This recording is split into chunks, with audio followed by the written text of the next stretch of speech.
नमस्ते। ओम शांति। कार्यक्रम में हमारे साथ उपस्थित लोकसभा अध्यक्ष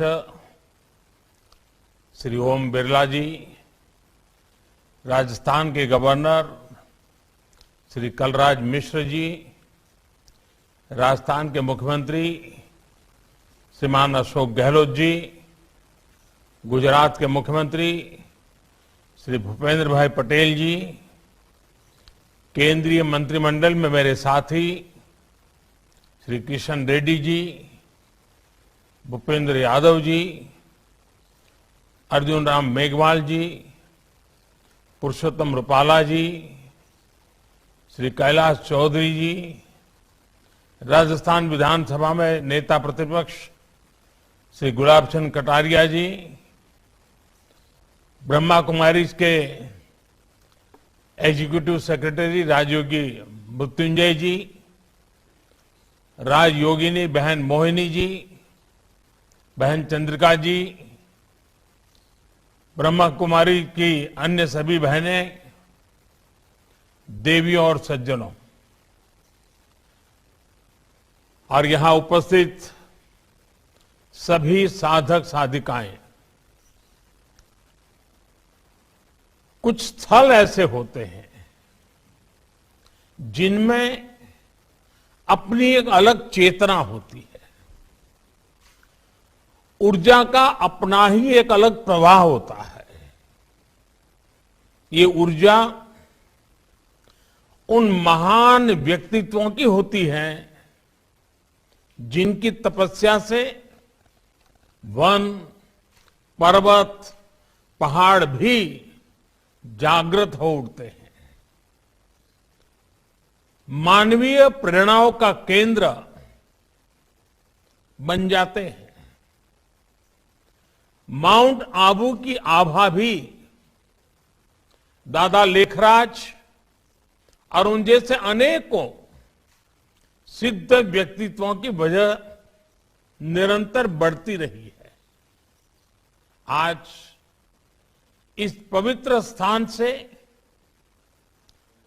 ब्रह्मा कुमारी संस्था के द्वारा आजादी के अमृत महोत्सव से स्वर्णिम भारत की ओर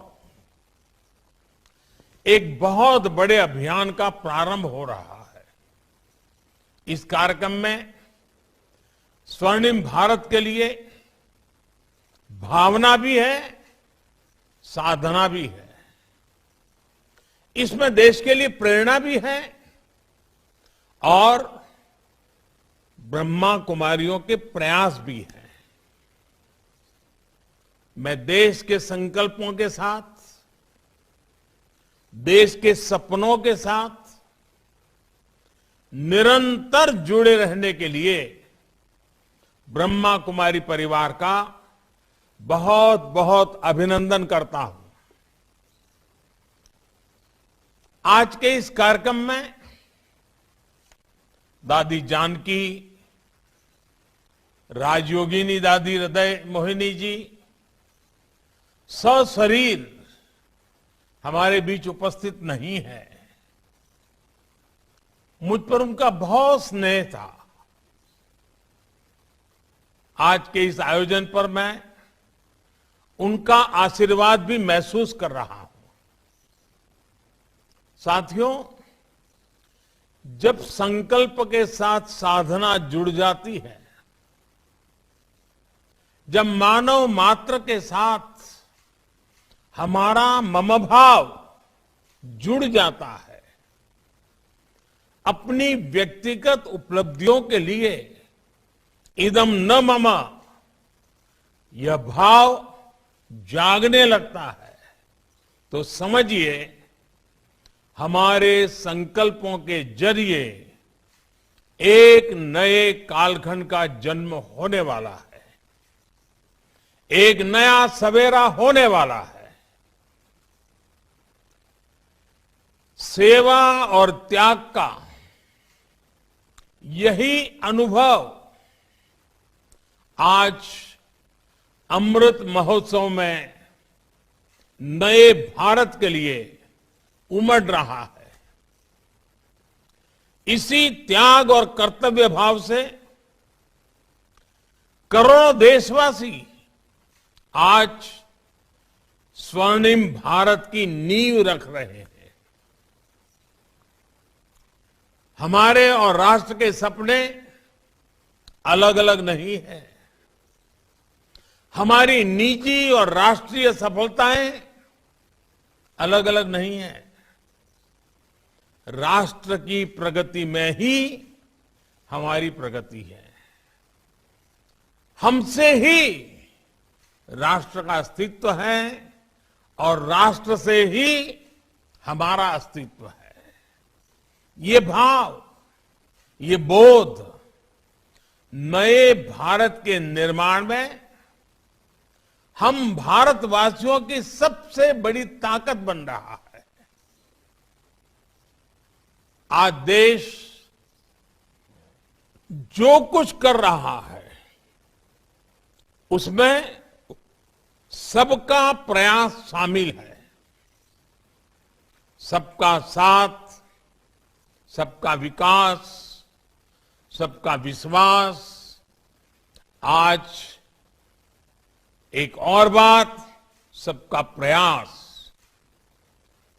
ये सब देश का मूल मंत्र बन रहा है।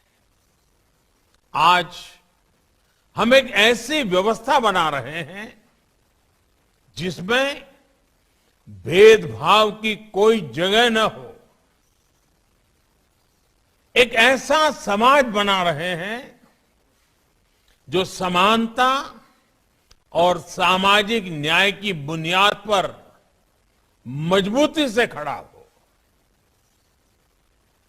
हम एक ऐसे भारत को उभरते देख रहे हैं जिसकी सोच और अप्रोच नई है, जिसके निर्णय प्रगतिशील हैं। साथियों, भारत की सबसे बड़ी ताकत यह है कि कैसा भी समय आए, कितना भी अंधेरा छाए, भारत अपने मूल स्वभाव को बनाए रखता है। हमारा युगों युगों का इतिहास इस बात का साक्षी है। दुनिया जब अंधकार से दौर से और गहरे दौर में थी, महिलाओं को लेकर पुरानी सोच में जकड़ी थी, तब भारत मातृशक्ति की पूजा देवी के रूप में करता था। हमारे यहां गार्गी, मैत्रेयी, अनसुईया, अरुंधति और मदालसा जैसी विदुषियां समाज को ज्ञान देती थी। कठिनाइयों से भरे मध्यकाल में भी इस देश में पन्ना घाय और मीराबाई जैसी महान नारियां हुई। और अमृत महोत्सव में देश जिन स्वाधीनता संग्राम के इतिहास को याद कर रहा है, उसमें भी कितनी ही महिलाओं ने अपने बलिदान दिए हैं। कित्तूर की रानी चेन्नम्मा, मतंगिनी हाजरा, रानी लक्ष्मीबाई, वीरांगना जलकारी बाई, वहां से लेकर सामाजिक क्षेत्र में अहल्याबाई होलकर, सावित्रीबाई फुले, इन देवियों ने भारत की पहचान बनाए रखी। आज देश लाखों स्वाधीनता सेनानियों के साथ आजादी की लड़ाई में नारी शक्ति के इस योगदान को याद कर रहा है और उनके सपनों को पूरा करने का प्रयास कर रहा है। और इसलिए आज सैनिक स्कूलों में पढ़ने वाले का बेटियों का सपना पूरा हो रहा है। अब देश की कोई भी बेटी राष्ट्र रक्षा के लिए सेना में जाकर महत्वपूर्ण जिम्मेदारियां उठा सकती हैं। महिलाओं का जीवन और कैरियर दोनों एक साथ चले, इसके लिए मातृ अवकाश को बढ़ाने जैसे फैसले भी किए गए हैं। देश के लोकतंत्र में भी महिलाओं की भागीदारी बढ़ रही है।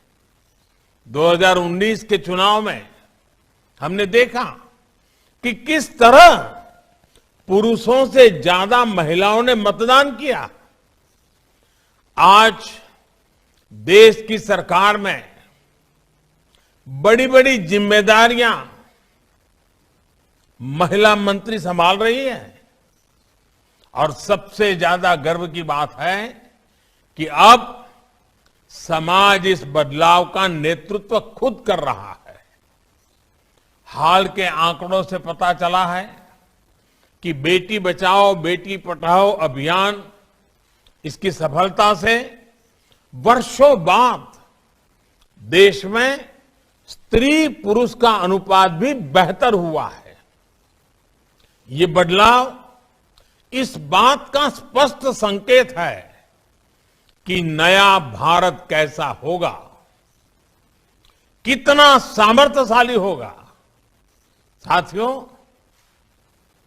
आप सभी जानते हैं कि हमारे ऋषियों ने उपनिषदों में तमसो मां ज्योतिर्गमय, मृत्युर्मा अमृतगमय, इसकी प्रार्थना की है। यानी हम अंधकार से प्रकाश की ओर बढ़ें, मृत्यु से परेशानियों से अमृत की ओर बढ़ें। अमृत और अमरत्व का रास्ता बिना ज्ञान के प्रकाशित नहीं होता। इसलिए अमृत काल के ये समय हमारे ज्ञान, शोध और इनोवेशन का समय है। हमें एक ऐसा भारत बनाना है जिसकी जड़ें प्राचीन परंपराओं और विरासत से जुड़ी होगी और जिसका विस्तार आधुनिकता के आकाश में अनंत तक होगा। हमें अपनी संस्कृति, अपनी सभ्यता, अपने संस्कारों को जीवंत रखना है। अपनी आध्यात्मिकता को, अपनी विविधता को संरक्षित और संवर्धित करना है और साथ ही टेक्नोलॉजी, इंफ्रास्ट्रक्चर, एजुकेशन, हेल्थ की संस्थाओं को निरंतर आधुनिक भी बनाना है। देश के इन प्रयासों में आप सभी की, ब्रह्मा कुमारी जैसी आध्यात्मिक संस्थाओं की बड़ी भूमिका है। मुझे खुशी है कि आप आध्यात्म के साथ साथ शिक्षा, स्वास्थ्य और कृषि जैसे कई क्षेत्रों में कई बड़े बड़े काम कर रहे हैं और आज जिस अभियान को आरंभ कर रहे हैं, आप उसे ही आगे बढ़ा रहे हैं। अमृत महोत्सव के लिए आपने कई लक्ष्य भी तय किए हैं। आपके ये प्रयास देश को अवश्य एक नई ऊर्जा देंगे, नई शक्ति देंगे। आज देश किसानों को समृद्ध और आत्मनिर्भर बनाने के लिए ऑर्गेनिक फार्मिंग और नेचुरल फार्मिंग, प्राकृतिक खेती की दिशा में प्रयास कर रहा है। खान पान, आहार की शुद्धता को लेकर हमारी ब्रह्मा कुमारी बहनें समाज को लगातार जागरूक करती रही है। लेकिन गुणवत्तापूर्ण आहार के लिए गुणवत्तापूर्ण उत्पादन भी जरूरी है।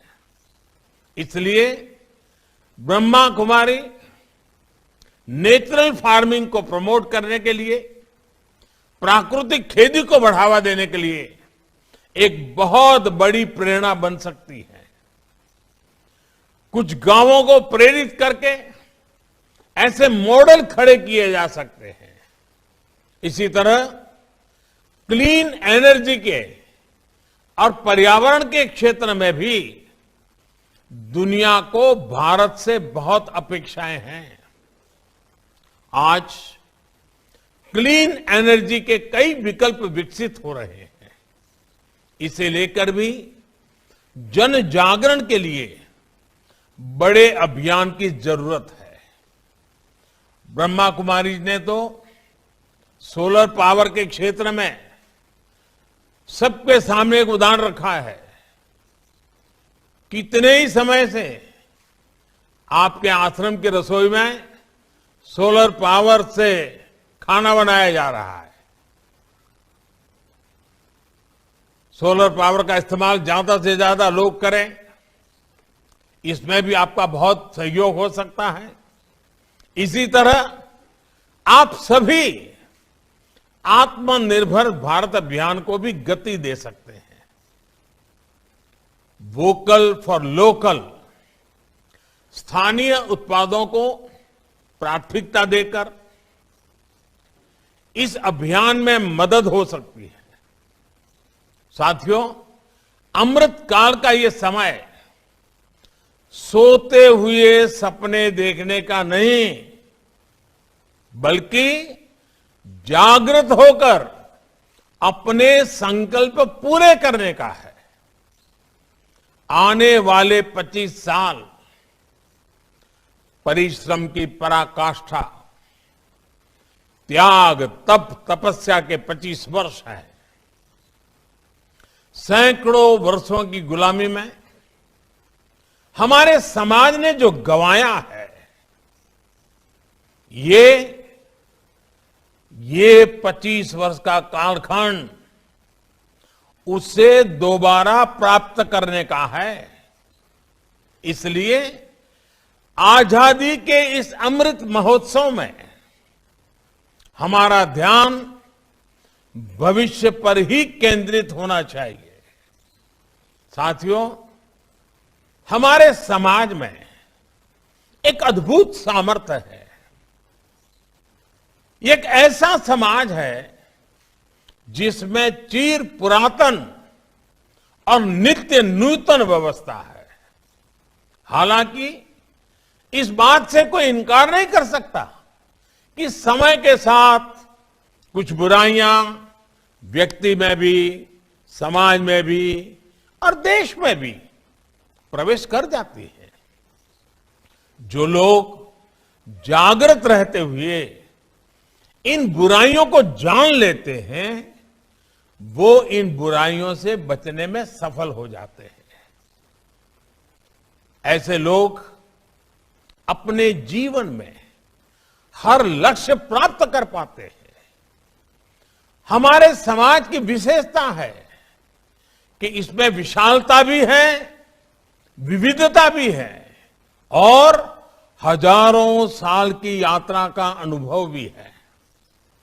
इसलिए हमारे समाज में बदलते हुए युग के साथ अपने आप को ढालने की एक अलग ही शक्ति है, एक इनहेरेंट स्ट्रेंथ है। हमारे समाज की सबसे बड़ी ताकत यह है कि समाज के भीतर से ही समय समय पर इसे सुधारने वाले पैदा होते हैं और वो समाज में व्याप्त बुराइयों पर कुठाराघात करते हैं। हमने ये भी देखा है कि समाज सुधार के प्रारंभिक वर्षों में अक्सर ऐसे लोगों को विरोध का भी सामना करना पड़ता है, कई बार तिरस्कार भी सहना पड़ता है। लेकिन ऐसे सिद्ध लोग समाज सुधार के काम से पीछे नहीं हटते, वो अडिग रहते हैं। समय के साथ समाज भी उनको पहचानता है, उनको मान सम्मान देता है और उनकी सीखों को आत्मसात भी करता है। इसलिए साथियों, हर युग के कालखंड के मूल्यों के आधार पर समाज को सजग रखना, समाज को दोष मुक्त रखना, ये बहुत अनिवार्य है और निरंतर करने वाली प्रक्रिया है। उस समय की जो भी पीढ़ी होती है उससे ये दायित्व निभाना ही होता है। व्यक्तिगत तौर पर हम लोग संगठन के तौर पर भी ब्रह्मा कुमारी जैसे लाखों संगठन ये काम कर रहे हैं, लेकिन हमें ये भी मानना होगा कि आजादी के बाद के 75 वर्षों में हमारे समाज में, हमारे राष्ट्र में एक बुराई सबके भीतर घर कर गई है। ये बुराई है अपने कर्तव्यों से विमुख होना, अपने कर्तव्यों को सर्वोपरि न रखना। बीते 75 वर्षों में हमने सिर्फ अधिकारों की बात करते रहे, अधिकारों के लिए झगड़ते रहे, जूझते रहे, समय भी खपाते रहे।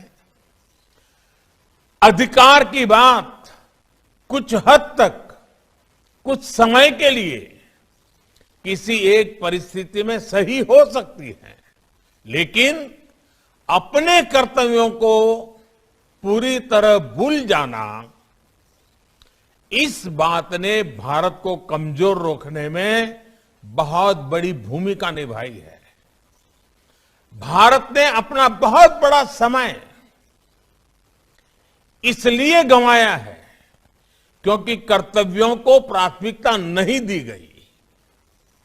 इन 75 वर्षों में कर्तव्यों को दूर रखने की वजह से जो खाई पैदा हुई है, सिर्फ अधिकार की बात करने की वजह से समाज में जो कमी आई है, उसकी भरपाई हम मिलकर के आने वाले 25 वर्षों में कर्तव्य की साधना करके पूरी कर सकते हैं। ब्रह्मा कुमारी जैसी संस्थाएं आने वाले 25 वर्ष के लिए एक मंत्र बनाकर भारत के जन जन को कर्तव्य के लिए जागरूक करके बहुत बड़ा बदलाव ला सकती है।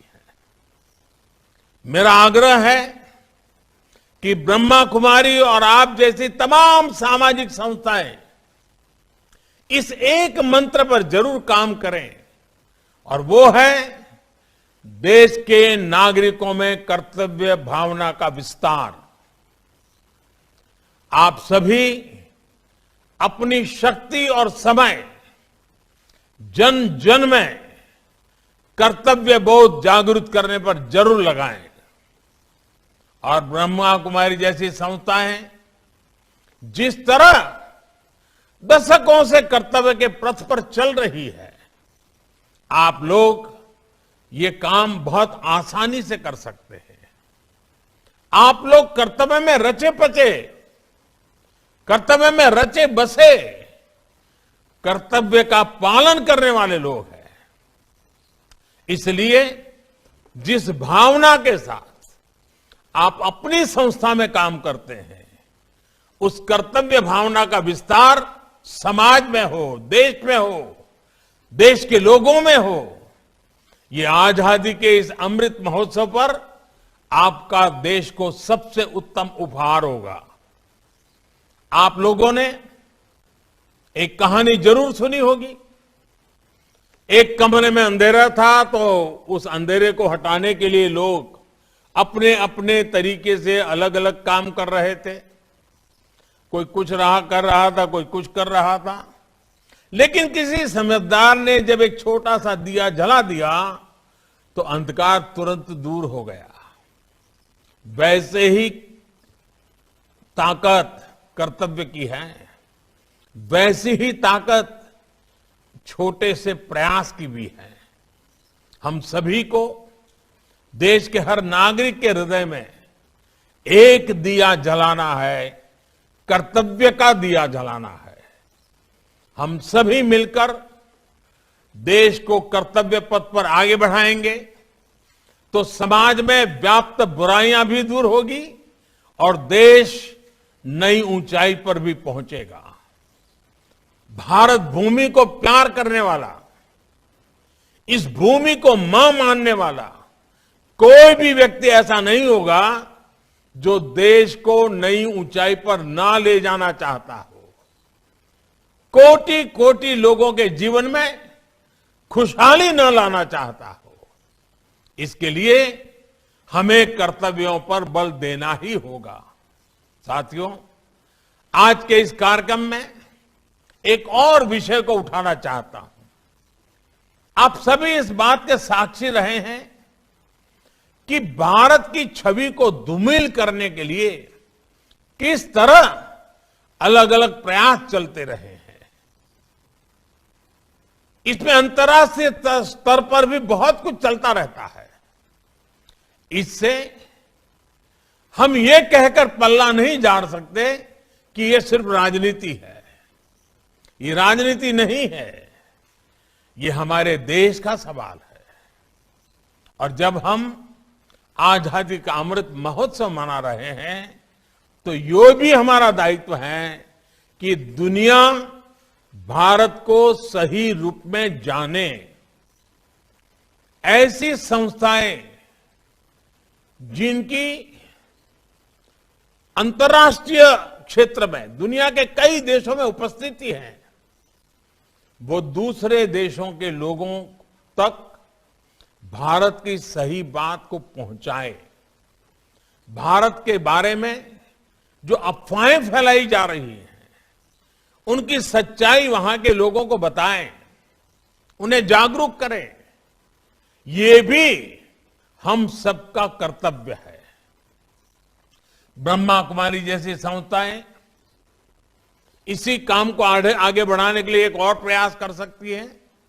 जहां जहां जिन जिन देशों में आपकी ब्रांचेज है, वहां कोशिश करनी चाहिए कि वहां की हर ब्रांच से हर वर्ष कम से कम 500 लोग भारत के दर्शन करने के लिए आए, भारत को जानने के लिए आए। और ये 500 लोग जो हिंदुस्तान के लोग वहां रहते हैं वो नहीं, उस देश के नागरिक होने चाहिए। मूल भारतीय की मैं बात नहीं कर रहा हूं।